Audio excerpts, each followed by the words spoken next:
stars Mary Peary, Bud Knapp, Patricia Hamilton, Mina E. Mina, and Helen Hughes.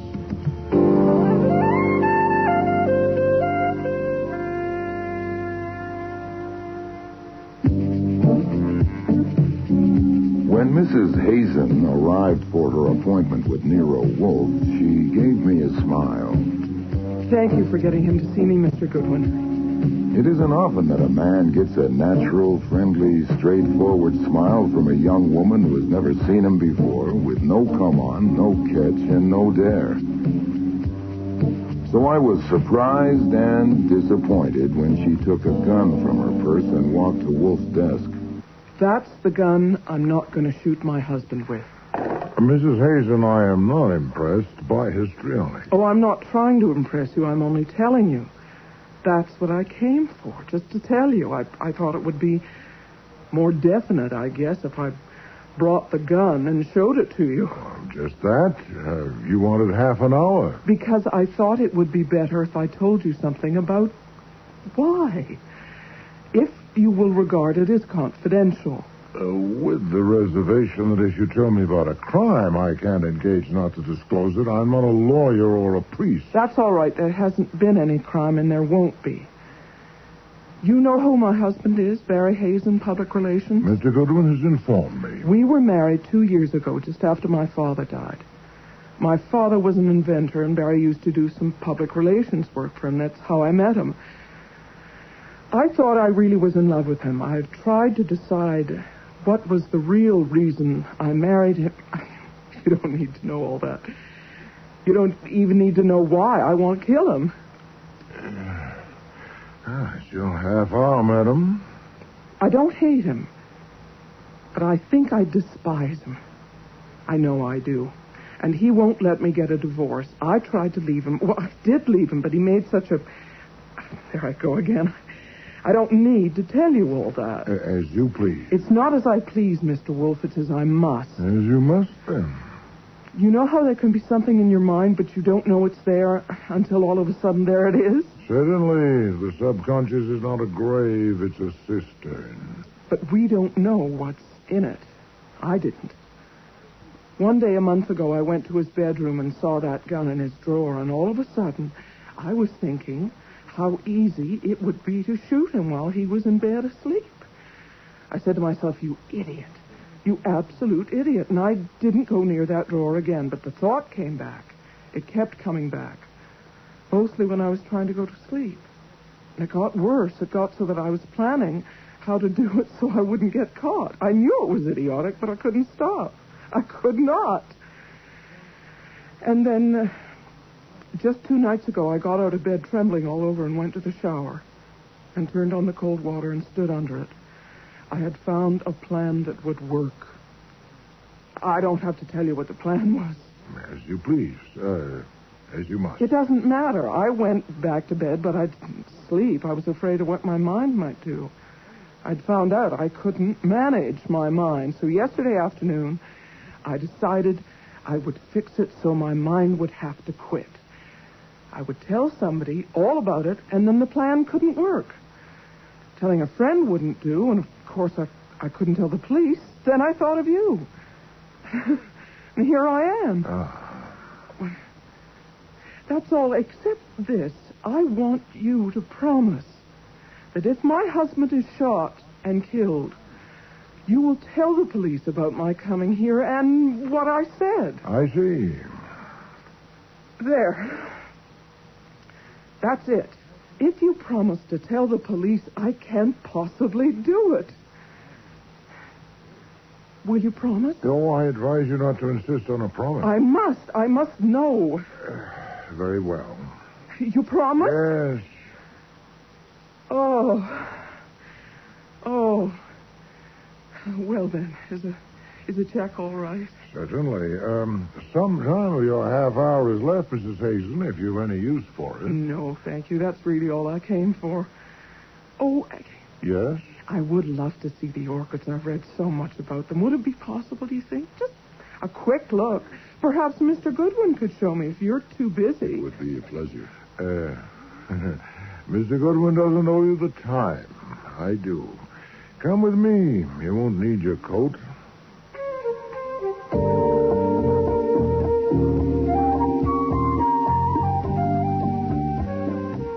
I had no kick coming. The 10,000 orchids in the 3 rooms up on the roof were his, not mine. He did like to show them off, but that wasn't why he had intervened. He had some letters to dictate, and he thought that if I took her up there, there'd be no telling when we'd come back down. Years ago, he decided on insufficient evidence that I forgot about time when I'm with an attractive young woman. So I got on with my work, and at noon I did what I often do, which was to switch on the radio for the news. But the contractor insists that he has received no favors from the senator. The body of a man named Barry Hazen was found this morning in an alley between 2 buildings on Norton Street in Lower Manhattan. He had been shot in the back and had been dead for some hours. No further details are available at present. Mr. Hazen was a well-known public relations counselor. The Democratic leaders in Congress have apparently decided to hold their fire. When you would like to know if a gun has been fired recently, you smell it automatically, but it doesn't mean a thing, really, unless it's just been fired and there's been no opportunity to clean it. The cylinder was full of cartridges. Beautiful. Absolutely stunning. What was the name again? Phalaenopsis. Oh, they're lovely. Thanks again, Mr. Goodwin. I'll take the gun. No, ma'am, there's been a development. I turned on the radio for the news, and I got some, all right. The body of a man named Barry Hazen was found this morning in an alley between 2 buildings on Norton Street in Lower Manhattan. He'd been shot in the back, and he'd been dead for some hours. No further details are available at present. You're making it up. No, that's what was said verbatim. Archie, get her something. Brandy. Yes, sir. No. I'm all right. He said that. That's what was said. He's dead. Yes. He's dead. I'll be in the kitchen. No, hold it, sir. You'll be all right in a minute. Take a deep breath, Mrs. Hazen, please. I want to phone somebody. I have to know. Who can I phone? A shot of brandy, maybe it wouldn't hurt you after all. I don't want anything. Who can I phone? Nobody, not just now. Why not? Because we must first consider whether I should phone the police as I promised. Archie, has that gun been fired recently? If so, it's been cleaned. It's fully loaded. The cartridges all look alike. Did you shoot him? For a quick guess, no. To make it final, I would need facts. So would I. Did you shoot your husband, Mrs. Hazen? No. Since my promise was to you, you may, of course, release me from it. Do you wish me to phone the police? Not now. You don't have to now. You won't ever have to. He's dead, and I didn't kill him. That's all over now. Oh, sit down. It's not so simple. When the police ask you where you were this morning from 11 o'clock on, what do you say? What? Confound it. Quit propping yourself on my desk and sit down. That's better. What do you say? Why, will they ask me that? Certainly. You'll have to account for every minute since you last saw your husband. Did you come here in a cab? Yes. And you'll say so. You'll have to. When they ask why you came to see me, what do you say? Oh, you'll have to tell me what to say. Oh, I expected that. Confound it. You are not my client. You have paid me for half an hour of my time, now stretched to more than that, and released me from my promise, so I can... What are you doing? I'm going to write a check, then I will be your client. How much? Mrs. Hazen, I am not a blackmailer. I take pay for services, and you may not need my services. Now, will you answer some questions? Of course, but I've taken more than my half hour. And No, if you didn't shoot your husband, we've both been snared by circumstance. First, instead of a question, a statement. You cannot take the gun. The gun stays here. But I have to put it back where I got it. No, I cannot let you take the gun. Now, when and where did you last see your husband? Last night at home, we had people for dinner. All right, details. How many people? Their names. They were clients of Barry's, important clients. All but one.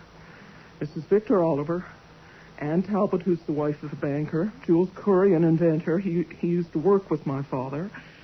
Ambrose Purtis, who's a shipping man. Theodore Weed, he's not a client. He works for Barry. 7, counting Barry and me. And when did these guests leave? I don't know exactly. Barry had told me he was going to discuss something with them, and I wouldn't be needed. And after the coffee I left, I went upstairs to my bedroom. Did you hear him when he went up to bed? No. What about this morning? He wasn't there. He rises early. The maid who... Oh, What? nothing. Nothing that matters to you. I'm not liking myself, Mr. Wolfe. I said he rises early. But now I can say he rose early, and I wanted to sing it. I did. Oh, if you please, you'll have plenty of time for that. Now, about the maid. I'm sorry. The maid said he hadn't come for breakfast, and when she went up, his bed hadn't been slept in. He'd done that before, not very often, once or twice a month. What, without telling you where he was going? Yes? Do you know where he went last night? No, I have no idea. Were you continually in the house from the time you went to your bedroom last night until you left this morning? Yes. Would the maid have heard you if you'd gone out during the night? I don't think so. Her room is in the basement. Then you are vulnerable. What time did you leave this morning? 5 minutes past 11. I wanted to be sure to get here on time. When did you take the gun from the drawer in your husband's room? Just before I left. I didn't decide to bring it until the last minute. How many people know that you despised your husband? Despise is your word, Mrs. Hazen. I don't think anyone does. I have never told anyone, not even my best friend. Oh, your maid knows, for one. Is she not a dolt? She's, of course, being questioned at this very moment. Was your husband wealthy? I don't know. You don't know? Well, he had a large income. He must have. He was free with money. He owned a house. Any children? No. You will inherit? Mr. Wolfe, this is ridiculous. I don't want anything from him. I am merely examining your position. You will inherit? Yes, he told me I would. Didn't he know you despised him? He was incapable of believing that anyone could despise him.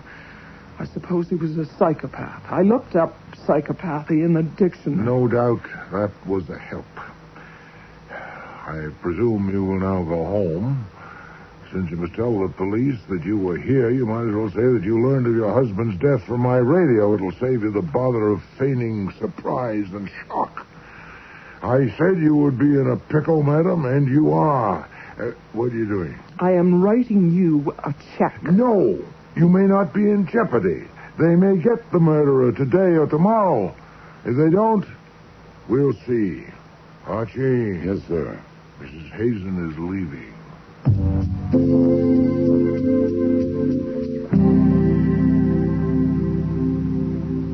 Archie, I do not intend to serve the convenience of a murderer. What ground do you have for your guess? You heard her stutter that I was making it up. Also, she went white, all white in 3 seconds. No one can do that. Very well. Call your friend Mr. Cohen at the Gazette and get details. He may not have any yet. Anything in particular? Whatever he has. But in particular, I want to know if the weapon has been found or a bullet.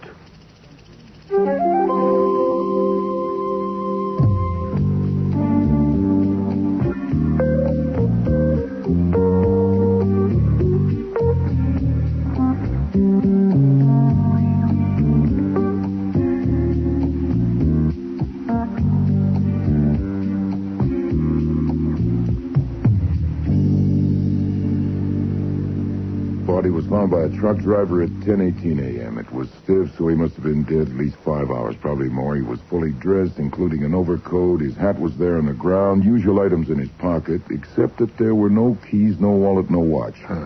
His name was on some letters in his pocket, so the wallet wasn't taken to delay identification. He was shot once in the back. A rib stopped the bullet at 32. They have the bullet? Right, but no weapon. Will she report what she told me? No. That's why I put up with you. You could have answered with 50 words, and you did it with one. I've often wondered. Now tell me why I put up with you. Oh, that's beyond conjecture. Huh. I want a bullet that's been fired from that gun on your desk, and we shouldn't wait until after lunch. You have 20 minutes. If your guess about Mrs. Hazen is correct, that gun is not evidence. If it is, you'll be tampering with it. Shall I do it? No. You might shoot your toe off. When will the police come? It'll probably be Kramer. Give him 2 hours.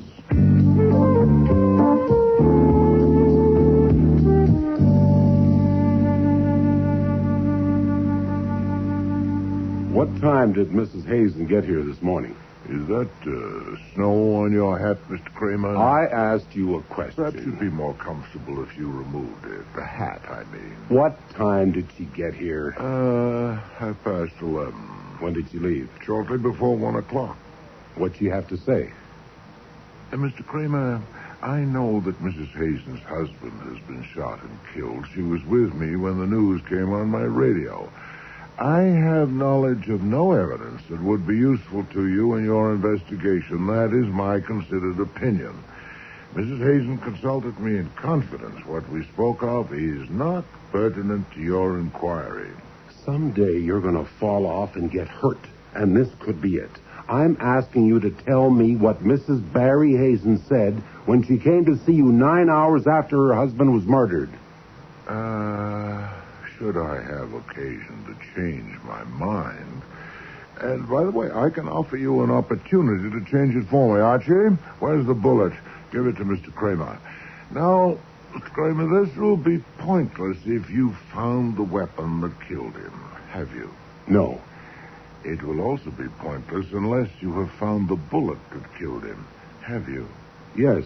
Then I suggest that you have your lab compare this bullet with that one. If you find that they were shot by the same gun, let me know at once, and I'll have some information for you. I would, of course, want to see the lab report certified.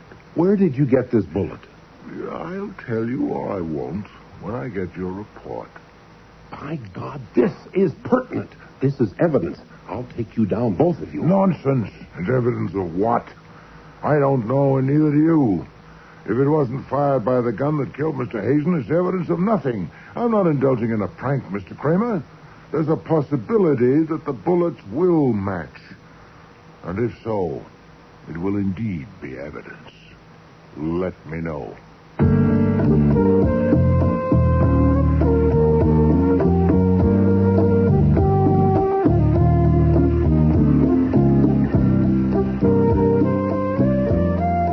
Kramer left at 3:20. Wolfe, of course, stuck to his usual routine from 4 to 6 upstairs with the orchids. But I spent the afternoon like a hen on hot bricks. It's a simple matter to do a bullet comparison. I expected to hear from Kramer by 4:30 or 5. I didn't. And it wasn't until after 6 o'clock that the doorbell rang. But to my surprise, it wasn't Kramer. Theodore Weed to see you, one of the dinner guests. The What one do that... you want? You. No. I've been pestered enough on a matter in which I have no interest. Tell him so, and don't I'm bother... not going to pester you. I'm going to hire you.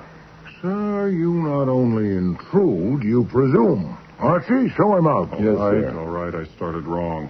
I'll try again. Mrs. Barry Hazen came to see you this morning and left a gun with you. Where is it? Intrusion, presumption, and now effrontery. I must insist... Damn it, I know she did. She told me so. She also wanted to hire you, but you wouldn't take her check, so I want to hire you. She's at the DA's office now. They're going to charge her with murder. Please, you got to let me hire you. Nero Wolfe's office. Archie Goodwin speaking. It's Lucy Hazen. May I speak to Nero Wolfe, please? It's urgent. One moment, please. The woman who brought the sausage this morning. Urgent. Oh.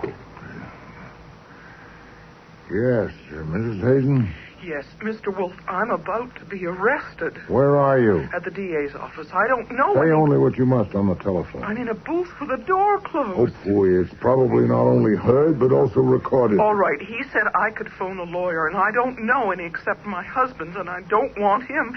Will you get one for me? Yes, I'll send one to you, and then you can decide whether to engage him. But I want to engage you, too. You said you would if I needed you. I said I would see. Oh. Very well, I'm engaged. One question. Have you disclosed any of your conversation with me, yes or no? No. Satisfactory. The lawyer's name is Nathaniel Parker. I'll get him there as soon as possible, but say nothing more to them until you speak to Mr. Parker. Mr. Weed, that was timely. That was Mrs. Hazen on the phone. She is now my client. And take my money. No, sir. But I want to help. I don't see why... You're not obliged to see, and I'm not obliged to explain. Why do you think Mrs. Hazen killed her husband? I don't. She didn't. If I'd taken your money, what were you going to ask me to do? I don't know exactly. I was going to consult you. I wanted to know what you did with the gun. Have the police got it? Mr. Weed, I am acting for her now, and you are the enemy, or one of them. What if you killed Mr. Hazen or know who did? My God, look, this is straight. You can cut off this arm if it will help her any. I have no use for your arm, but some information might be helpful. When did you last see Mr. Hazen? This morning at the morgue. I went there to identify him by request. Alive at his house last night. At what hour? Around 9:30. That's as close as I can come. And the circumstances? There were people there for dinner, clients of Hazen's. After dinner, Hazen told Lucy that we were going to discuss a business matter, and she left. I left soon after that, and that was the last I saw of him alive, there with them. How did you spend the next 6 hours? I went home to bed. You were associated with Mr. Hazen and his business? I was in his employ. In what capacity? Mostly I write stuff, handouts, plugs, the usual junk. Also, I was supposed to use my contacts. I was a newspaper man when Hazen hired me a little more than a year ago. Well, if they were going to discuss a business matter, why did you leave? Well, I wasn't needed or wanted. And why were you there at all? Well, maybe I ought to give you a different answer than the one I gave the DA. The right answer. Even if it makes you think I killed him, which I didn't. If you did, Mr. Weed, you're doomed, no matter what answers you give. Hazen liked to have me in the same room with his wife because he knew how I felt about her. God only knows how he knew. I certainly tried not to show it, and I thought I did pretty well. And I'm sure she doesn't know, but he did. He was a remarkable man. Yeah. That's why I was invited to dinner last night. I don't think he expected to see me squirm. He didn't have to. He knew how I felt. He was a sadist, and a damned subtle one. And your feeling for her, was that returned? Certainly not. I was just a guy that worked for her husband. Rather a forlorn situation for you. Yeah, forlorn is right. Another thing you might want to know. I think there was something screwy about his business. Oh, in what way? Well, take the 4 people who were there last night. Why did Mrs. Oliver, an extremely wealthy widow, pay him $2,000 a month? She needs public relations like I need a hole in the head. And Mrs. Talbot, a banker's wife? Maybe her husband could use a PR expert, but why her? And Jules Coury. What can public relations do for an inventor? And Ambrose Pierce is the screwiest of all. He already uses one of the big PR operators, the Cadre Associates, but personally, he's paid Hazen more than $40,000 this past year. I'm not supposed to know this. I got curious and looked at the records one day. Did he have any other clients? About a dozen, but his total take was over $250,000 a year. Interesting.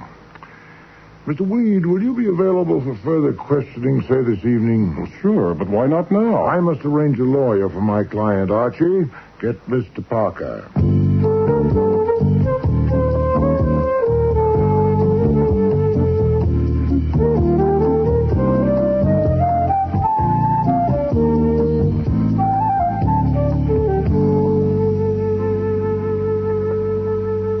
Sit down, Mr. Parker. You've spoken to my client? I've just come from there. She's our client now. Ah. I stopped in instead of phoning because I have to deliver this at her request.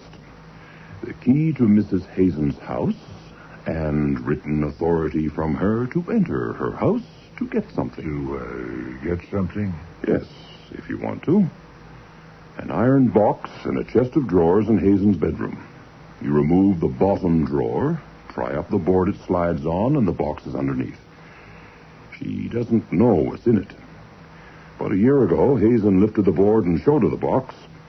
He told her if he died, she was to have it opened by a locksmith and burn the contents without looking at them.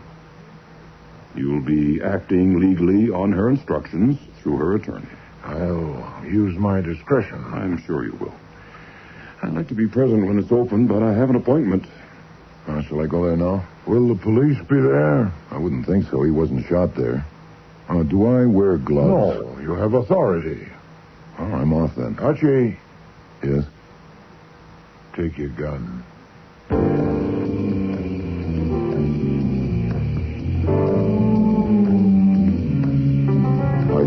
across the street from the Hazen house, and I was glad I brought the gun. The house was dark except for a tiny sliver of light at the bottom edge of a window on the 3rd floor. A sliver you might leave if you weren't quite thorough enough when you arranged the drape.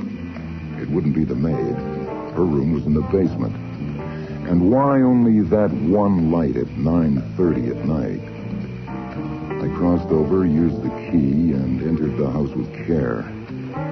Very quietly, I climbed the stairs to the 3rd floor. Right under the bed. Has to be here someplace. I've done that.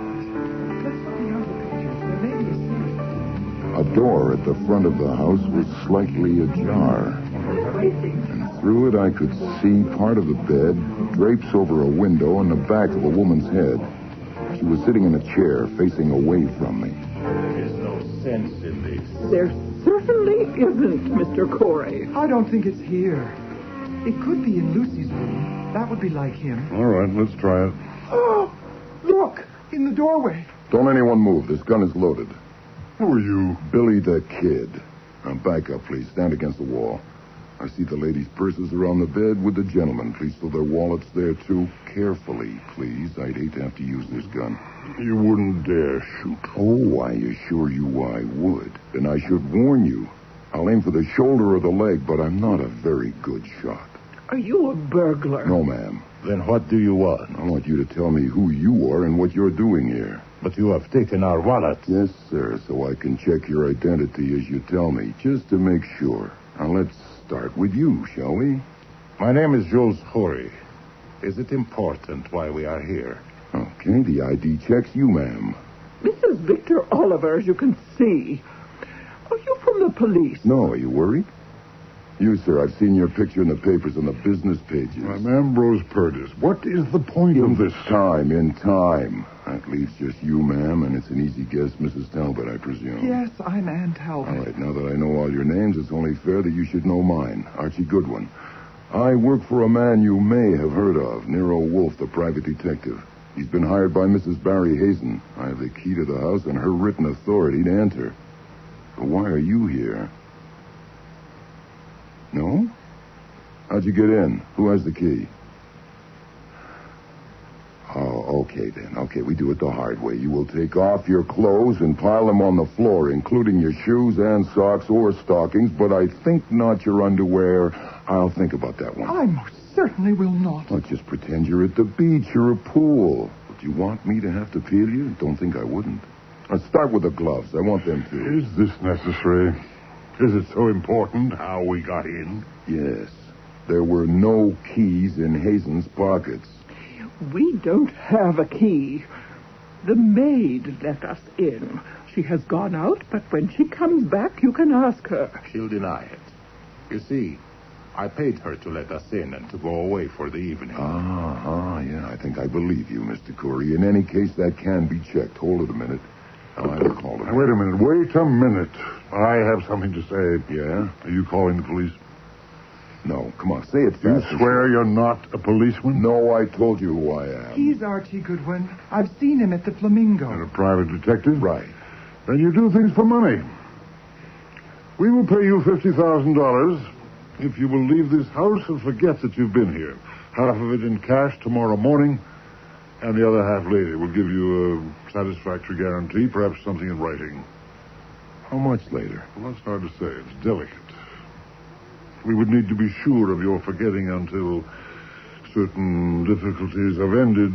Yeah, it's pretty vague. All right, you can collect your wallets and bags. No funny moves. Now, look here. I'm not calling the police, Mr. Purtis. I'm calling Nero Wolfe. Yes? It's me. Could we use $50,000? In the box? No, I haven't got to that yet. I'm in Hazen's bedroom. There are 4 people with me, the 4 that came to dinner last night. They were in this room looking for something, hadn't found it. Purtis just offered me $50,000 to go away and forget I was here. I'll split it with you. He'd probably double it. Are you intact? Sure, I'm just calling to let you know to expect us all in about half an hour. We will double it. $100,000. Skip it. What would I tell my mother if I had one? All right, now you people have a choice. Either I phone Inspector Kramer and tell him everything, or you can come and talk it over with Nero Wolfe. And you may have 2 minutes to consider it starting now. Listen, Mr. Goodwin, we were looking for something that belongs to us. We're not thieves. We're respectable citizens. Sorry, don't waste it on me. I just run the errands. It's either Nero Wolfe or the police. If you pick Nero Wolfe, go downstairs and get 2 taxis. You will get in one of the taxis and wait till I come down and get in the other one. I'll be down in a couple of minutes. Oh, there's one complication. If any of you split, I'll phone the police immediately. I would rather not, but I'd have to. Well? Do we have any alternative? Let's go.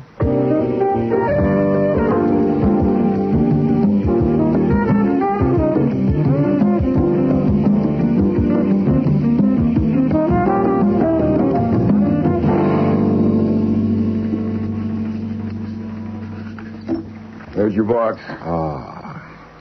You haven't opened it? No, sir. Save that for you.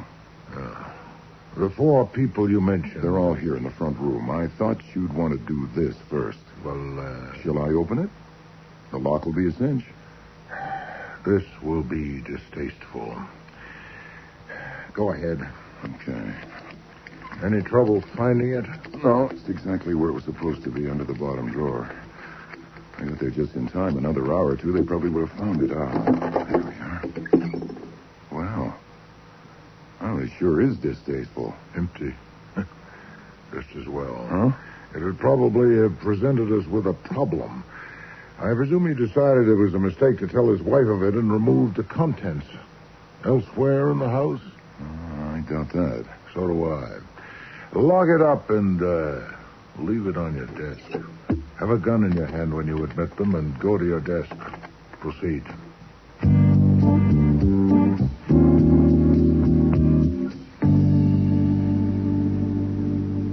If you would all sit down, please. I like eyes at my level. Thank you. This shouldn't take long. First, the situation. I shall not resort to euphemism. You were being blackmailed by Mr. Hazen, either collectively... That's not true. Please don't interrupt. If there was any doubt, it was removed when Mr. Goodwin found you in that house surreptitiously looking for something, and you offered him a large sum of money. So much, in fact... didn't. Mr. Purdes did. Oh, phooey. You were there? Did you object? I am acting for my client, Mrs. Hazen. She's being held under suspicion of killing her husband and has given me certain information. This is one item. One day, about a year ago, her husband showed her a metal box he'd hidden in his bedroom. He told her that if he died, she should have the box opened by a locksmith and burn the contents without looking at them. And it was to get that box Mr. Goodwin went there this evening with Mrs. Hazen's key and authority, as it on the desk. So it was there. Oh, God. I have a proposal to make, but first a question or two. My objective, of course, is to demonstrate that Mrs. Hazen did not kill her husband. Now, yesterday evening, all of you dined at her table. I want to know about your conversation with Mr. Hazen after his wife and Mr. Weed left. What was said? Nothing. Nonsense. Mr. Hazen had told his wife he was going to discuss something with you. Now, what? Nothing of any importance. He opened the champagne. We discussed the stock market. He asked Mrs. Talbot what plays she had seen. He got Purdes talking about the ships. He talked about poison. He talked about his wife's father. He said his wife's father was a great inventor, a genius. Oh, please. If he discussed some aspect of his peculiar relations with you, naturally you didn't tell the police about it, but I know of those relations and the police don't. I intend to know what was said. You don't understand. You couldn't understand unless you knew him. He didn't want to discuss anything. He just wanted to have us there together, and we had to go. It was his special kind of torture. He wanted each of us to know about the others, and to know that the others knew about us. He liked to see us trying to act as if it was just a dinner party. You didn't know him. He was a demon. Yeah, I'm beginning to see that. Did he reveal to any of you the nature of his hold on the others last evening or at any other time? Any hint at all? Reveal? No, it's not his style. I think he hinted. For instance, poison. I thought he hinted. But no particulars? No. You said you had a proposal. I do. It's likely he kept in that box whatever support he had for his demands on you. The box will be placed in my safe. I don't desire or intend to inspect its contents, but Mrs. Hazen is my client, and I am committed to protect both her person and her property. I will surrender the contents of the box to you, the four of you, for $1 million. Oh, God. You don't mean it. I shall expect $250,000 from each of you, either in currency or certified checks within 24 hours. There's no question of extortion by Mrs. Hazen or me. We haven't seen the contents of the box. I only say as her agent, you may have them at that price if you want them. You haven't opened the box? No, I haven't. What if it's empty? You get nothing and you pay nothing. The box will be opened here tomorrow at midnight with all of you present, or earlier if and when you meet the terms.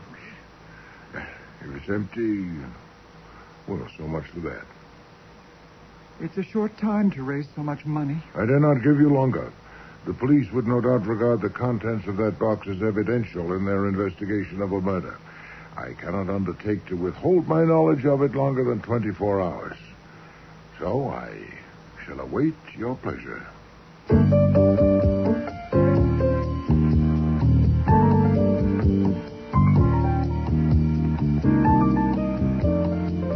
When I undressed for bed that night, I made assorted tries at deciding what Wolfe was up to and what was next on his program, and didn't like any of them. As it turned out, the next thing on the program wasn't decided by me or him. Inspector Kramer arrived at our doorstep at 3 o'clock the next day, and he was looking pleased. Too pleased. Okay. I want to hear it from you. What Mrs. Hazen came to you for yesterday? Mr. Kramer, it shouldn't be necessary Save it. for me... She's booked for murder. On what evidence? We have the gun. Oh, indeed. We found Hazen's car parked near the scene of the murder. The gun was in the dashboard compartment. And you proved it was the murder weapon? Definitely. And we have traced the gun. It was bought by Hazen 6 years ago, and he had a permit for it. He kept it in a drawer in his bedroom. But you, hadn't connected Mrs. Hazen to the gun. Oh, haven't we? How about this? Hazen was killed about midnight. At 8 o'clock the next morning, the maid went up to call him for breakfast. The drawer was open, and she saw the gun. You still haven't connected... Shortly after 11, the maid was tidying. The drawer was still open, but the gun was gone. Mrs. Hazen, the only other person in the house during that time, had just left the house, presumably to keep an 11:30 appointment with you. So maybe you know why she put the gun in the car. Let's hear you. What kind of gun was it? It's your turn to talk. Oh, I don't like this. I'm sure you don't. Oh, you're not squeezing it out of me, though you think you are. I would tell you nothing and risk the consequences if it weren't for one thing. Mm-hmm. And what's that? I need some information that I can only get from you. I have to know where the gun came from that Mrs. Hazen left with me yesterday. Now, if you'll agree... She left a gun with you? Yes. Yeah, I'll tell you about it and give it to you. If you'll give me its history at the earliest possible moment, I want your word. You won't get it. Mrs. Hazen is charged with murder. If she left a gun with you, it's evidence in a murder investigation. No, it's evidence in my investigation, but not in yours. You have your gun, the one the murderer used. How can it embarrass you to tell me about this one? You're going to tell me what she said about it? I am. Okay, go ahead. I have your word? Yes. Get the gun, Archie. Right. Oh, by the way, there's a question that wasn't answered. What make is your gun? I mean, the one that killed him. Drexel 32. Huh. So it says. Oh, of course, there are millions of Drexel 32. It was fired yesterday by Mr. Goodwin to get a bullet. The bullet I gave you. That could have been evidence. Now we know it isn't, Mr. Kramer. All right. Let's hear it. First from you, and then Goodwin comes down to the station for a detailed statement. Very well. I don't get it. I have never known you to take a murderer for a client. Whether it's just your goddamn luck or what, I don't know, but you haven't. Why did you take her? Oh, I asked Mr. Goodwin's opinion, and he said she was innocent. His judgment of women under 30 is infallible.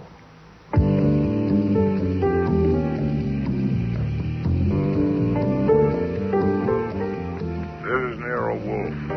Me, in a phone booth at the DA's office, and it may be tapped, as you know. They should be finished with me in another hour or so.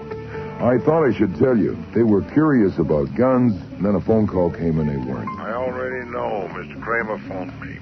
The gun we gave him was traced without difficulty. It was purchased by Mrs. Hazen's father, Titus Postel, and he committed suicide with it 2 years ago. Wow. So presumably it was in our client's possession. Not yet established, but we should know soon.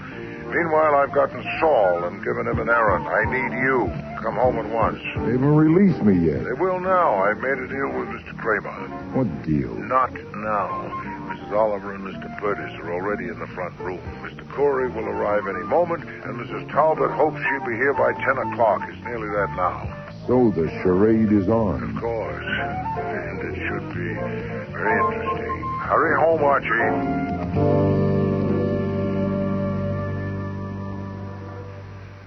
Please sit down, Mrs. Talbot.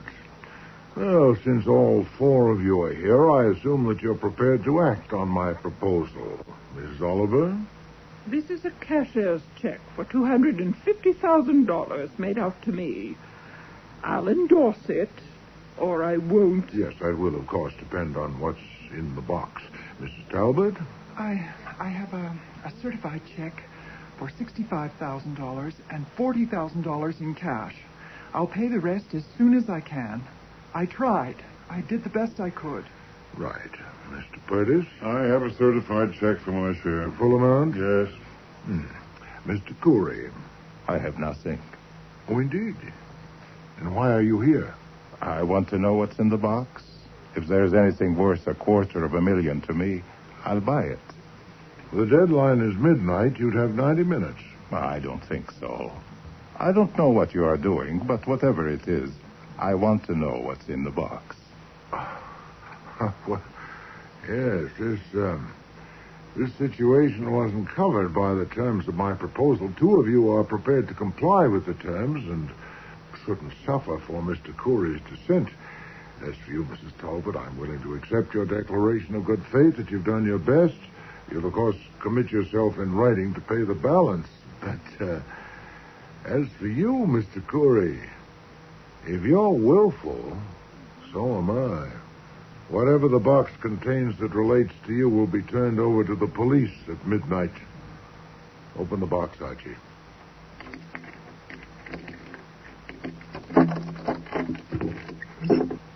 It's empty. Empty. Damn you. You've got it. You had a key. Use your head, Perdis. He didn't know it was empty. Now, why would Well, you're wrong. I did know it was empty. I knew it last night when I made my proposal. You knew? I made the proposal not out of caprice to plague you, but for a purpose. And that purpose has been served. Who are you calling? Calling my man in the kitchen. Fritz, Inspector Kramer's there. He's arrived. The police. Let me speak to You him. call the police? You have the gun, Archie. Stand at the door. No one is to leave. Mr. Kramer, the situation has developed as I expected. You may bring Mrs. Hazel in now. No, I will not. As I told you before, her presence is essential. Yes, I am prepared to name a substitute, yes. Damn you. You told the police this was all a game. No, are you a dunce? Would I contrive such a hocus-pocus just to pass the time? Confound it, sit down. I'm going. No one is going. Mr. Goodwin wouldn't shoot you, but he wouldn't have to, would he? Sit down. I asked you if you'd opened the box. And I said no, I had not. That was necessary.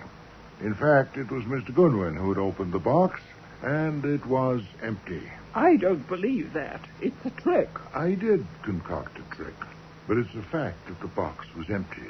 That's what you have a right to know. Well, 3 of you. I don't believe the box was empty. I think you're lying. I don't. Why would he? There's $605,000 here, ready for him. Why did you do this, Mr. Wolfe? Believe me, Mrs. Talbot, it was necessary to expose a murderer. which I am now prepared to do. Come in, Mr. Kramer. Oh, Archie, find a chair for Mrs. Hazen. I have to say something to these people first, Wolfe. Well, if it's brief, Mr. Kramer. Now, I'm here because Wolfe told me that you 4 people would be here, and I wanted to know what he had to say to you. I brought Mrs. Hazen because I was convinced by something Wolfe said that it would be in the interest of justice for her to be here. I want to make it plain that as an officer of the law, I don't rely on any private detective to do my job for me. And what's more, no private detective is going to interfere. Thank you, Mr. Kramer. Sergeant Stebbins, Mrs. Hazen is your prisoner, and of course it's your duty to guard her, but I doubt if she intends any outbreak. If you wish to stand by the murderer of Mr. Hazen, I suggest you move to Mr. Cooley. That's my name. Indeed it is. Mr. Kramer, I promised you I'd offer a substitute for Mrs. Hazen for the murder of Barry Hazen. Though I've no conclusive evidences of this moment, I have some highly suggestive facts. But you said you First, had a... Mr. Hazen was a blackmailer. He extorted large sums of money from the 4 people in this room using his public relations business as a cover. He had in his possession... You can't prove that. Oh, phooey, you have in your bag a check for $250,000. For what? I advise you, madam, for your own good, hold your tongue.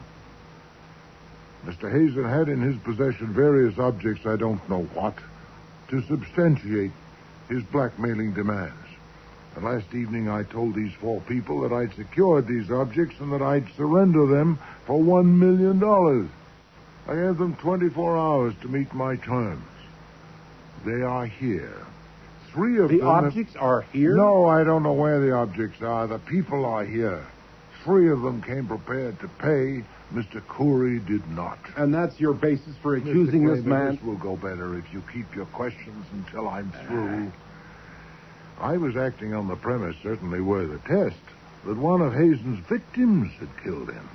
And to kill him would have been futile unless he got the object that had made it possible for Hazen to bleed him. Now, this evening, 3 people came prepared to buy those objects from me, not Mr. Cooley. He knew I'd nothing to support my threat, even when I told him that the objects pertaining to him would be given to the police in 90 minutes. He was unmoved. Mr. Curry, do you want to comment? No. This is fascinating. I thought I had decided not to bring my share of the money because I didn't believe he had anything that threatened anybody. Get back to facts, Wolfe. Well, for a fact, I submit the conversation at the gathering Monday evening after Mrs. Hazen and Mr. Weed left. Of course, you and your staff have it in detail, but you didn't know that Hazen was a blackmailer, did you? And that he not only bled his prey, he was pleased to torment them. In that conversation, he introduced topics that obviously referred to the pinch he had them in. For instance, poison. I don't know which of those present that touched. I'm not concerned. But one of his topics pointed clearly at Mr. Cooley.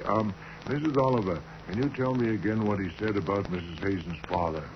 Well, he said her father was a great genius, an inventor. Yes, Mrs. Hazen's father, Titus Postel, had been associated with Mr. Cooley.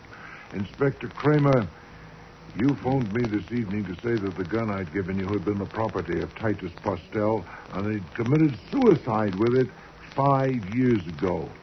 And soon after that, on the telephone, Mr. Cooley informed me he'd be present this evening, but was declining my proposal. Yes, Mr. Curry? Nothing. No, the guns. When Mr. Cooley went to that grotesque dinner party Monday evening, he had Mr. Postel's gun with him. You can prove he had it. Certainly not. At the moment, I'm telling you what happened, not what I can prove. During the evening, he found or made an opportunity to go to Mr. Hazen's bedroom, probably on a pretext of using the washroom. He did. I remember that he... Thank you, Mrs. Oliver, but later, if you please. Mr. Cooley then switched the guns in Mr. Hazen's drawer with a double purpose. First, so that Hazen would find a gun there if he looked for it. Second, to implicate Mrs. Hazen. He intended to leave Hazen's gun in the car after he killed Hazen. the police would, of course, learn that it had been Hazen's, kept in that drawer, and when they found the other gun there, they'd naturally assume that she'd put it there in a witless effort to mislead them, which is what happened. Is it not, Mr. Kramer? You're telling this. Go on. Mrs. Hazen, the gun that had belonged to your father, was it in your possession? No, I don't... When did you see it last? I don't understand. When they told me the gun I brought you was the one my father shot himself with, I thought they were lying. I don't understand. No wonder. Neither do the police. Did you ever have that gun, your father's? I had it for a while. They gave it to me after he died. I kept it with some of his things, but it disappeared. How long after his death did it disappear? I don't know. It was about a year later that I noticed it was gone. Have you any idea who took it? I don't know, but I thought perhaps Mrs. Corey had. I didn't ask her. She thought I shouldn't keep it because it only reminded me. Is it true that my husband was a blackmailer? Yes. My God. A husband who was a blackmailer. A father. Oh, I can relieve your mind about that anyway, about your father. He didn't commit suicide. He was murdered by Mr. Corey. Another one. You are piling it on. Oh, your aplomb is admirable, sir. Of course, you're counting on what I said earlier, that I have no evidence. But you're too sanguine. That evidence not only exists, it's available to me. I'm obliged to Mr. Hazen for a valuable hint. His remark that Mrs. Hazen's father was a great inventor and a genius. That suggested to me that you might have cheated him out of the proceeds of his genius. So I put a man on it. Saul Panzer. Mr. Kramer knows his capacities. What did he report? Oh, no, sir. You'll have to hear that from Mr. Kramer when he lays his charge. But I can assure you that Mr. Panzer is at your office at this moment guarding evidence that will definitely connect you with Mr. Postel's death. Really? There's a limit. I've had enough of this, so if you will excuse... Stop him, Sergeant.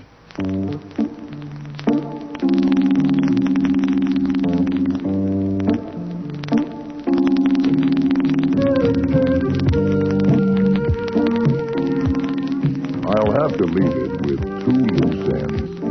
First, the object or objects that Hazen had collected were never found, unless they were found by Mrs. Oliver, Mrs. Talbot, or Curtis, so we'll never know. Second, the fee that Wolfe had certainly earned. Lucy refused to take any of Hazen's readings.